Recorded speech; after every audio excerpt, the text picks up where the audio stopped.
사람은 나이가 들수록 이상하게도 혼자 있는 시간이 늘어납니다. 연락하던 사람은 줄고 찾아오는 사람도 적어지고 어느 날 문득 내가 이렇게 혼자가 되었나 싶은 생각이 들기도 합니다. 명절이 다가와도 예전처럼 북적이지 않습니다. 생일이 와도 케이크보다 조용한 저녁이 더 익숙해집니다. 전화기를 들여다봐도 새로운 메시지는 없고 오래된 연락처만 화면을 채우고 있습니다. 이것이 실패일까요? 외면당한 결과일까요? 하지만 오늘은 이 고독을 불행이 아닌 능력으로 바라보는 이야기를 하려 합니다. 독일의 철학자 아르투어 쇼펜하우어는 19세기를 살았던 사람입니다. 그는 평생을 혼자 살았고 사람들과의 관계에서 일부러 거리를 두었습니다. 많은 이들이 그를 냉소적이라 비판했지만 그의 철학은 200년이 지난 지금도 여전히 우리 마음속 깊은 곳을 건드립니다. 그는 이렇게 보았습니다. 인간은 본래 혼자이며 고통의 대부분은 타인과의 관계에서 비롯된다고. 이 말은 처음 들으면 차갑게 들립니다. 사랑도 우정도 모두 부정하는 것처럼 느껴지기도 합니다. 하지만 노년의 마음으로 들여다보면 이보다 현실적인 말도 없습니다. 우리는 평생 관계 속에서 상처받고 오해받고 외면당했습니다. 가장 가까운 사람에게 가장 깊은 상처를 받기도 했습니다. 그래서 이제는 압니다. 혼자라는 것이 외로움이 아니라 평화일 수 있다는 것을요. 오늘 이 시간 동안 쇼펜하우어의 눈으로 우리의 고독을 다시 바라보겠습니다. 그리고 그 고독이 어떻게 우리를 지켜주는 힘이 되는지 함께 생각해 보겠습니다. 쇼펜하우어는 인간을 이기적인 존재로 보았습니다. 이 말이 비관적으로 들릴 수 있지만 그는 냉정한 관찰자였습니다. 거리를 두고 인간을 바라보았고 그 안에서 반복되는 패턴을 발견했습니다. 사람은 선해 보이지만 결국 자신에게 유리한 방향으로 움직이고 상황이 바뀌면 태도도 함께 바뀝니다. 이것이 인간의 본성입니다. 나쁜 것이 아니라 생존의 본능입니다. 젊을 때는 이 사실을 인정하기 싫어합니다. 사람은 선하고 믿을만하다고 생각하고 싶어 합니다. 그래서 사람에게 기대고 사람에게 위로를 구합니다. 내가 진심을 다하면 상대도 진심으로 대해줄 거야라고 믿습니다. 하지만 나이가 들수록 우리는 반복해서 경험합니다. 잘해줘도 당연하게 여기는 사람. 처음에는 고마워하다가 점점 그것이 의무인 것처럼 받아들이는 사람. 해주지 않으면 오히려 섭섭해하는 사람. 60평생 자식을 위해 살았는데 부모니까 당연한 거 아니에요? 라는 말을 듣는 순간 가슴이 무너집니다. 힘들 때 가장 먼저 떠나는 사람. 좋을 때는 매일 연락하던 친구가 내가 병원에 입원했다는 소식을 들었을 때는 연락 한 통 없습니다. 바쁘겠지 하고 이해하려 하지만 속으로는 알고 있습니다. 그 사람에게 나는 우선순위가 아니었다는 것을요. 가까울수록 더 상처 주는 말. 남들은 조심스럽게 하는 말을 가족은 아무렇지 않게 내뱉습니다. 엄마는 왜 그래? 아빠는 맨날 그러시네. 사랑한다는 이유로, 가깝다는 이유로 무례가 허용됩니다. 그리고 상처받았다고 말하면 그 정도 가지고 왜 그래? 라는 말이 돌아옵니다. 쇼펜하우어는 이런 현실을 직시했습니다. 그리고 말합니다. 사람을 깊이 알수록 기대는 줄어들어야 한다고. 이 말은 사람을 멀리하라는 뜻이 아닙니다. 사람에게 환상을 갖지 말라는 뜻입니다. 모든 사람이 나를 이해해 줄 거라는 기대, 가까운 사람은 절대 나를 배신하지 않을 거라는 믿음, 진심을 다하면 반드시 돌아온다는 확신. 이런 것들이 우리를 괴롭게 만듭니다. 어느 날 한 어르신께서 이런 말씀을 하셨습니다. 사람한테 기대하지 않으니까 상처받을 일도 없더라고. 처음에는 슬픈 말이라고 생각했습니다. 하지만 곰곰이 생각해보니 이것이야말로 지혜였습니다. 기대를 낮춘다는 건 사랑을 포기하는 게 아닙니다. 현실적으로 관계를 바라보는 겁니다. 사람은 변하고 상황은 달라지고 마음은 흔들립니다. 이것을 받아들일 때 비로소 관계가 편해집니다. 쇼펜하우어는 또 이렇게 말했습니다. 다른 사람과의 관계에서 오는 행복은 언제나 불확실하고 일시적이다. 하지만 자기 자신 안에서 찾는 행복은 안정적이고 영원하다. 나이가 들수록 이 말의 무게가 느껴집니다. 사람에게서 찾던 행복을 이제는 내 안에서 찾아야 할 때입니다.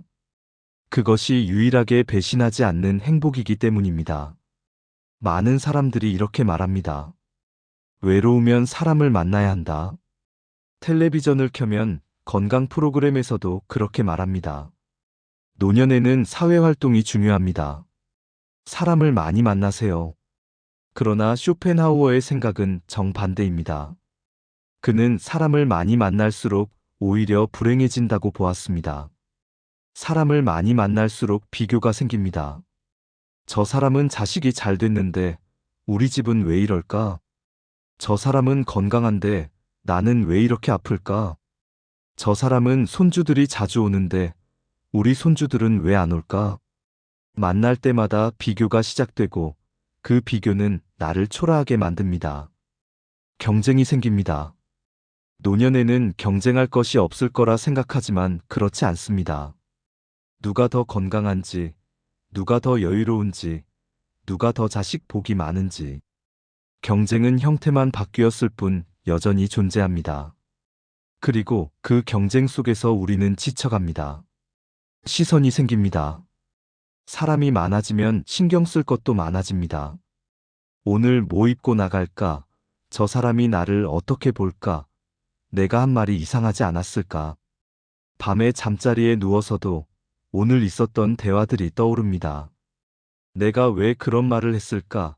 저 사람이 기분 나빴을까 하는 생각에 잠을 이루지 못합니다. 남이 나를 어떻게 볼지, 남보다 뒤처지진 않았는지, 괜히 말 한마디를 떠올리며 밤잠을 설치게 됩니다. 쇼펜하우어는 어느 날 이런 비유를 들었습니다. 고슴도치 이야기입니다. 추운 겨울날, 고슴도치들이 서로의 체온으로 추위를 이겨내려 모여듭니다. 하지만 너무 가까이 붙으면 서로의 가시에 찔려 아픕니다. 그렇다고 너무 멀어지면 춥습니다. 그래서 고슴도치들은 적당한 거리를 찾아야 합니다. 따뜻하면서도 상처받지 않는 거리를요. 인간관계도 마찬가지입니다. 너무 가까우면 상처받고 너무 멀면 외롭습니다. 문제는 대부분의 사람들이 이 적절한 거리를 찾지 못한다는 겁니다. 특히 나이가 들면 외로움이 두려워 무리해서라도 사람들과 가까워지려 합니다. 그래서 그는 사람이 많을수록 마음은 더 시끄러워진다고 봤습니다. 모임에 나가면 웃고 떠들지만 집에 돌아오면 더 공허합니다. 사람들 속에서 느끼는 외로움이 혼자 있을 때의 외로움보다 더 깊기 때문입니다. 어느 할머니께서 이런 이야기를 하셨습니다.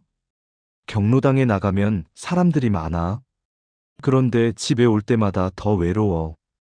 왜 그런지 모르겠어. 저는 그 이유를 압니다. 그곳에서 나눈 대화들이 진짜 대화가 아니었기 때문입니다. 서로의 마음을 나눈 게 아니라 시간을 때운 것뿐이었기 때문입니다.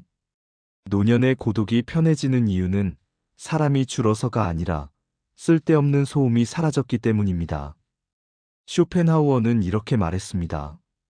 평범한 사람들은 시간을 어떻게 보낼까만 생각하지만 재능 있는 사람은 시간을 어떻게 활용할까 생각한다. 이 말을 노년의 삶에 적용하면 이렇습니다. 외로운 사람은 시간을 채울 사람을 찾지만 성숙한 사람은 시간을 의미 있게 쓸 방법을 찾습니다. 사람을 만나는 것보다 중요한 건 어떤 사람을 만나는가입니다. 10명의 피상적인 관계보다 1명의 깊은 관계가 낫습니다. 매일 보는 수십 명보다 한 달에 한 번 만나도 마음이 통하는 1명이 더 소중합니다.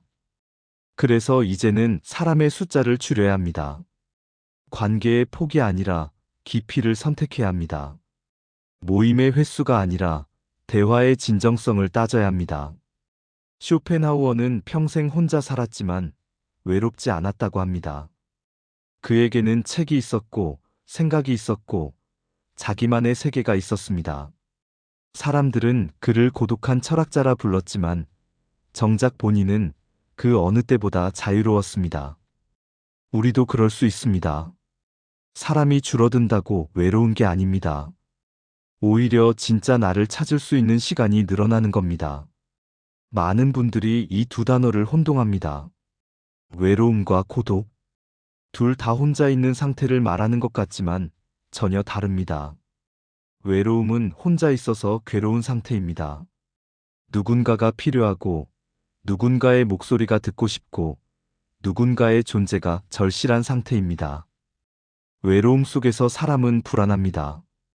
전화기를 계속 확인하고, 문자가 오기를 기다리고, 누군가 찾아오기를 바랍니다. 고독은 혼자 있어도 흔들리지 않는 상태입니다. 누군가가 없어도 괜찮고, 연락이 오지 않아도 불안하지 않고, 조용한 시간이 오히려 평화로운 상태입니다. 고독 속에서 사람은 안정됩니다. 쇼펜하우어는 고독을 성숙한 인간의 조건으로 보았습니다. 그는 이렇게 말했습니다. 혼자 있을 수 있는 능력이 없는 사람은 사회에 있어도 불행하다. 무슨 뜻일까요? 혼자 있는 시간을 견디지 못하는 사람은 사람들 속에서도 행복하지 못하다는 뜻입니다. 왜냐하면 그 사람은 항상 남에게 의존하고 있기 때문입니다. 누군가 옆에 있어야 안심하고 누군가의 인정이 있어야 자신을 확인할 수 있습니다. 자기 안이 비어 있으면 사람을 찾습니다. 그 빈자리를 채워줄 누군가가 필요합니다. 하지만 사람으로 채운 마음은 그 사람이 떠나면 다시 비어버립니다. 그래서 계속 누군가를 찾게 되고 그 과정에서 지쳐갑니다. 자기 안이 채워져 있으면 혼자가 편해집니다. 내 안에 생각이 있고, 취미가 있고, 관심사가 있고, 즐길 거리가 있습니다. 그래서 혼자 있어도 지루하지 않고, 조용해도 공허하지 않습니다. 그래서 나이가 들수록 혼자 있는 시간이 편해졌다면, 그건 퇴보가 아니라 성숙의 증거입니다. 어느 할아버지께서 이런 말씀을 하셨습니다. 젊을 때는 혼자 있으면 미칠 것 같았는데, 이제는 혼자 있으면 마음이 편해. 이분은 외로움에서 고독으로 넘어온 겁니다. 그 과정이 쉽지는 않았을 겁니다. 수많은 밤을 외로워하고 많은 날을 적응하며 보냈을 겁니다. 하지만 그 과정을 거친 사람은 강합니다. 더 이상 남에게 흔들리지 않습니다. 누가 찾아와도 좋고 안 와도 괜찮습니다. 전화가 와도 반갑고 안 와도 평온합니다. 쇼펜하우어는 이렇게도 말했습니다. 고독한 사람은 두 배로 자기 자신이다. 혼자 있을 때 우리는 진짜 자신을 만납니다. 남의 시선이 없고, 남의 기대가 없고, 남의 평가가 없는 그 공간에서 비로소 진짜 내 목소리를 듣습니다. 나는 정말 무엇을 좋아하는가? 나는 무엇을 하고 싶은가? 나는 어떤 사람인가? 이런 질문들은 혼자 있을 때만 가능합니다. 외로움은 피하고 싶은 것이지만 고독은 받아들여야 하는 것입니다. 외로움은 약점이지만 고독은 강점입니다. 외로움은 의존을 만들지만 고독은 독립을 만듭니다. 그래서 오늘부터 이렇게 생각해 보십시오. 나는 외로운 게 아니라 고독한 거야. 이 한 문장이 마음을 바꿉니다. 똑같이 혼자 있어도 외로움으로 보면 불행하고 고독으로 보면 평화롭습니다. 젊을 때의 관계와 노년의 관계는 달라야 합니다. 이것을 깨닫는데 50년, 60년이 걸렸습니다. 젊을 때는 관계가 많아야 성공한 것 같았습니다. 명함도 많고 연락처도 많고 아는 사람도 많아야 사회에서 인정받는 것 같았습니다. 그래서 무리해서라도 사람을 만나고 억지로라도 웃으며 관계를 유지했습니다. 하지만 나이가 들면 달라집니다. 이제는 양보다 질입니다. 많은 사람을 아는 것보다 깊은 사람 몇 명을 아는 게 중요합니다. 쇼펜하우어는 모든 관계에 거리가 필요하다고 말합니다. 고슴도치의 비유를 기억하십니까? 너무 가까우면 상처받고 너무 멀면 의미가 없습니다. 노년의 인간관계는 의무가 아닌 선택이어야 합니다. 만나야 하니까 만나는 관계는 이제 그만 정리해도 됩니다.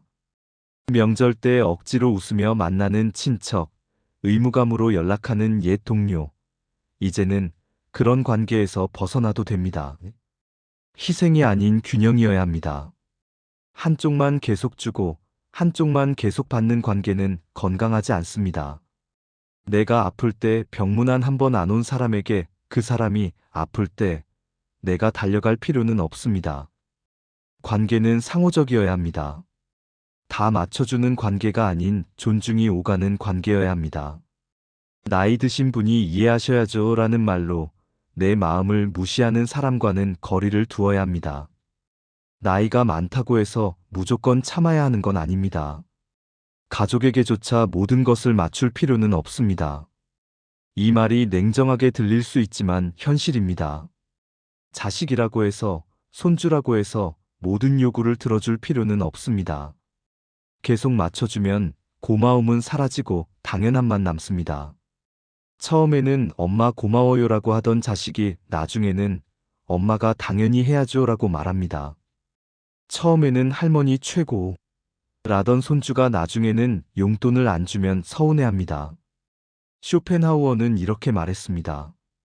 우리는 우리가 줄 수 있는 것의 한계를 분명히 해야 한다. 내가 줄 수 있는 것과 줄 수 없는 것을 구분해야 합니다. 경제적으로, 시간적으로, 감정적으로 한계가 있습니다. 어느 어머니가 이런 이야기를 하셨습니다. 딸이 아이를 맡기고 싶어 했습니다. 처음에는 좋아서 봐줬습니다. 하지만 매일 봐주다 보니 허리도 아프고 체력도 딸렸습니다. 그래서 조심스럽게 말했습니다. 일주일에 2번만 봐줄게. 그랬더니 딸이 섭섭해 하더랍니다. 엄마가 손주를 사랑하지 않나 봐. 이것이 현실입니다. 내 한계를 말하면 사랑이 없다고 오해받습니다.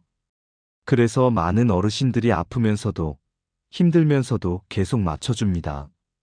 미움받을까봐, 멀어질까봐 두렵기 때문입니다. 하지만 쇼펜하우어는 단호하게 말합니다. 자기 자신을 희생하면서까지 남을 만족시킬 필요는 없다. 관계를 줄인다는 건 사랑을 줄이는 게 아닙니다. 에너지를 집중하는 겁니다. 10명에게 흩어진 관심을 3명에게 집중하는 겁니다. 그러면 그 3명과의 관계는 더 깊어지고 더 의미 있어집니다. 노년의 관계는 숫자가 아니라 질입니다. 명절 때 모이는 30명의 친척보다 진심으로 안부를 묻는 1명의 친구가 낫습니다. SNS에서 좋아요를 누르는 100명보다 전화로 목소리를 들려주는 1명이 소중합니다. 그래서 이제는 용기를 내야 합니다. 불필요한 관계를 정리하는 용기, 거절하는 용기, 내 한계를 인정하는 용기 말입니다. 쇼펜하우어는 인간의 고통 대부분이 남의 눈에서 시작된다고 보았습니다. 우리는 평생을 남의 눈을 의식하며 살아왔습니다. 어릴 때는 부모님의 눈을 의식했습니다. 부모님이 실망하실까봐 하고 싶은 것을 참았습니다. 청년기에는 친구들의 눈을 의식했습니다. 친구들이 어떻게 볼까 하고 유행을 따랐습니다. 중년에는 동료들의 눈을 의식했습니다. 저 사람들이 나를 어떻게 평가할까 하고 무리했습니다. 그리고 노년이 되어서도 여전히 남의 눈을 의식합니다. 저 사람들이 나를 늙었다고 생각하면 어쩌지 초라해 보이면 어쩌지 불쌍해 보이면 어쩌지. 칭찬에 들뜨고 비판에 무너지는 순간 행복의 주도권은 이미 남에게 넘어간 상태입니다. 누군가 젊어 보이세요라고 하면 하루 종일 기분이 좋습니다. 거울을 보며 정말 젊어 보이나? 확인합니다. 하지만 누군가 많이 늙으셨네요 라고 하면 하루 종일 우울합니다. 거울을 보며 주름을 세어봅니다. 이것이 바로 남에게 흔들리는 삶입니다. 내 행복이 남의 말 한마디에 달려있는 삶입니다. 쇼펜하우어는 이렇게 말했습니다. 타인의 의견은 우리의 행복에 직접적인 영향을 미치지 않는다. 다만 우리가 그것을 중요하게 여기기 때문에 영향을 받는 것이다. 생각해 보십시오. 누군가 나를 비난했다고 해서 실제로 내 삶이 나빠지나요? 누군가 나를 무시했다고 해서 내 가치가 줄어드나요? 아닙니다. 다만 내가 그 말에 상처받기로 선택한 것뿐입니다. 노년에 필요한 건 인정이 아니라 초연함입니다. 칭찬은 흘려보내고 비판도 흘려보내는 힘입니다. 그렇게 생각할 수도 있겠네. 그건 그 사람의 생각이고 나는 나대로 괜찮아. 이런 태도가 필요합니다. 이 힘이 생길수록 사람은 자유로워집니다. 더 이상 남의 평가에 내 하루가 좌우되지 않습니다. 옷을 입을 때도 나한테 편한가가 기준이 되고 말을 할 때도 내가 하고 싶은 말인가가 기준이 됩니다. 어느 할머니께서 이런 이야기를 하셨습니다. 시장에 편한 옷을 입고 나갔더니 누군가 수군거리더랍니다. 저 나이에 저렇게 입고 다니나. 예전 같았으면 부끄러워서 다시 안 입었을 겁니다. 하지만 이제는 다릅니다. 내가 편하면 됐지. 남이 뭐라든. 이것이 바로 자유입니다. 남의 시선에서 벗어난 자유입니다. 쇼펜하우어는 평생 남의 평가를 신경 쓰지 않았습니다. 그의 철학은 당시에 인정받지 못했습니다. 많은 학자들이 그를 비판했습니다. 하지만 그는 흔들리지 않았습니다. 시간이 지나면 내 철학의 가치를 알게 될 것이다라고 말하며 자신의 길을 갔습니다. 그리고 그는 옳았습니다. 그가 죽은 후 그의 철학은 세계적으로 인정받았습니다. 만약 그가 당시의 비판에 흔들렸다면 지금 우리가 그의 철학을 읽을 수 없었을 겁니다. 우리도 그래야 합니다. 지금 누가 뭐라 하든 어떻게 보든 내 길을 가야 합니다. 칭찬은 기분 좋게 받되 거기에 매달리지 말고 비판은 들되 거기에 무너지지 말아야 합니다. 쇼펜하우어는 행복을 이렇게 정의합니다. 행복이란 얼마나 많은 것을 가졌는가가 아니라 얼마나 적은 것에도 흔들리지 않는가이다. 큰 집에 산다고 행복한 게 아닙니다. 작은 집에 살아도 만족하면 행복합니다. 돈이 많다고 행복한 게 아닙니다. 적은 돈으로도 평안하면 행복합니다. 사람이 많다고 행복한 게 아닙니다. 혼자 있어도 괜찮으면 행복합니다. 혼자 있는 시간을 두려워하지 않는 사람은 사람에게 휘둘리지 않습니다. 나를 떠나면 어쩌지 하는 불안이 없기 때문입니다. 나를 싫어하면 어쩌지 하는 두려움이 없기 때문입니다. 그래서 진짜 강한 사람은 항상 웃는 사람이 아니라 혼자서도 무너지지 않는 사람입니다. 어려운 일이 생겼을 때 혼자 해결할 수 있는 사람, 슬픈 일이 있을 때 혼자 견딜 수 있는 사람, 외로운 밤을 혼자 버틸 수 있는 사람. 그 사람이 진짜 강한 사람입니다. 쇼펜하우어 자신이 그랬습니다.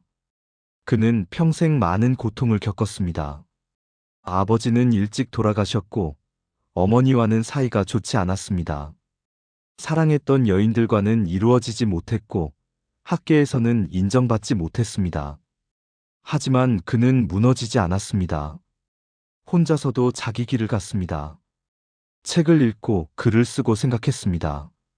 그리고 그 고독 속에서 위대한 철학을 완성했습니다. 우리에게도 그런 힘이 필요합니다. 누가 떠나도, 누가 배신해도, 누가 외면해도 흔들리지 않는 힘 말입니다. 그 힘은 어디서 나올까요? 혼자 있는 시간을 견뎌내면서 생깁니다. 처음에는 힘듭니다. 혼자 있으면 외롭고 불안하고 두렵습니다. 하지만 그 시간을 계속 견뎌내다 보면 어느 순간 변화가 옵니다.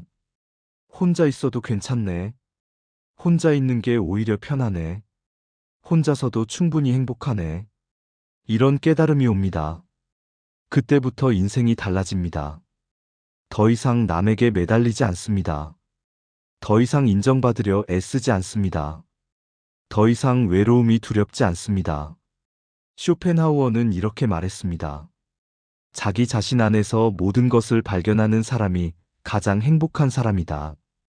혼자서도 즐거운 일을 찾고, 혼자서도 의미 있는 시간을 보내고, 혼자서도 충만함을 느낄 수 있을 때, 그때 비로소 진정한 자유가 옵니다. 이제는 사람이 줄어들어도 두려워하지 마십시오.